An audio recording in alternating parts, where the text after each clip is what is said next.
I have watched The Office more times than I care to admit, and there is a scene where they explain the departure of a character that has always bugged me, and it always feels out of place and out of character, and so I just gotta talk about it real quick. But I will say that even though this bugs me, and I don't think it fits, I have also created a counter argument in this video, so I will go over why I don't think it makes sense, but then I also talk about why I could see people feel the opposite and why it is understandable. So let's just get right to it. So to give some context, Jo Bennett runs Sabre, the company that buys out Dunder Mifflin, and she is played by the great Kathy Bates. And we see that Bennett is hardworking, tough, no nonsense. She's a very driven person with a strong personality and a strong work ethic, and she prides herself on her drive and her commitment, and she also seems to know how to read people. Then later in the show, we are introduced to Robert California, who is played by James Spader, and he is a man who is chosen to be the new manager of Dunder Mifflin Scranton.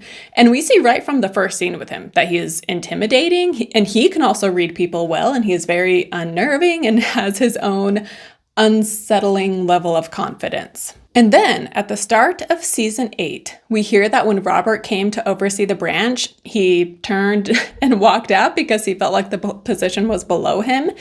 He drove down to Florida and convinced Jo to make him CEO. CEO. Her own job. He talked her out of her own job, and I don't really know how someone does that. But anyway. Like, what? I get that Robert is cunning and can talk people into all kinds of things, but Jo was such a strong character that I wouldn't think she would be one to succumb to Robert's trickery.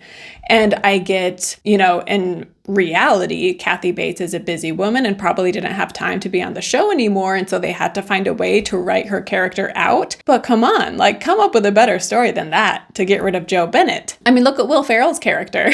That was a great exit. But Jo Bennett, I think she deserved better. But to get into the counter argument on how this could have happened, I do want to acknowledge Robert California's power, because we see him even convince David Wallace, right, to pay for Robert to go to Europe so he can be a pervert, basically.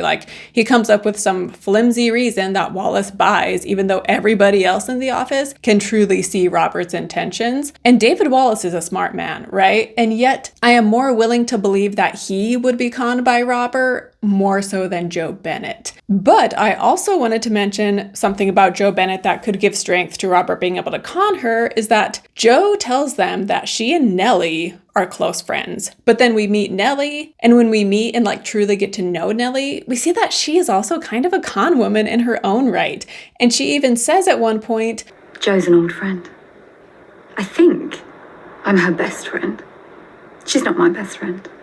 And so is Nellie just saying this for the cameras, trying to act cocky when really that's not the truth? Or is she a manipulative woman who has won over Jo, convinced her they are friends, but only for Nellie's own personal gain? And in that talking head, that is her basically admitting as much, right? She actually doesn't care about Jo Bennett and she doesn't value her as a person. She just manipulated Jo into being friends with her because Jo is a powerful person, right? So it's a good woman to have on your side. And if that's true, then it shows that Jo Bennett maybe is easily manipulated, right? By these cunning people like Nellie and Robert California.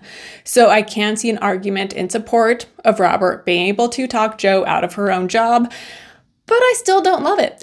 And I wish they had come up with a way to have her exit the show that I think would have made a bit more sense and that didn't require as much thought work as I have had to put into it in order to make sense of it. So again, Jo Bennett, yeah, she had such a strong personality. And so the fact that Robert California was able to talk her out of this position that she took pride in, what? So anyway, even though I've shown both sides of this, I still lean towards it not making sense. And also at the end of the day, I simply just don't like it. So yeah, that is my thoughts on how Jo Bennett leaves the show. Let me know what you think down below in the comments. Don't forget to like and subscribe to Sitcom Breakdown, and I will see you next time. Bye.